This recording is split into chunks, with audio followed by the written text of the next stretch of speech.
How to change suggested reels on Instagram. Welcome back to Let Me Help, and let's jump right into this video.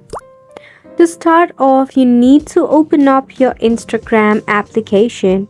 Make sure that your application is up to date and you are logged in.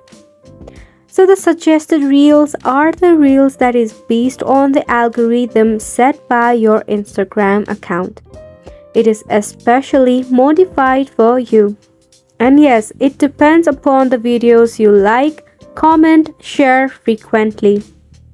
Now, if you want to change your suggested reels on Instagram, you have to navigate to the video, then tap on the three dot and just set it as not interested.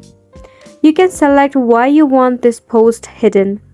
So by doing this, Instagram algorithm will understand certain reels that you do not prefer. Now, you have to repeat this process again and again to change the algorithm. Another thing that you can do is tap on the three dot, then select Manage Content Preference. Then you have to go ahead and select Manage Content Preferences again. From here, you can select your interested, non-interested, and also sensitive content control. By this way, you'll be able to see less sensitive contents on your feed. This is a gradual process and it will not be changing overnight. So you have to keep on repeating this process until your real feed is changed according to the perception of yours currently. And it's a wrap for the video as well. We hope that we were able to help you.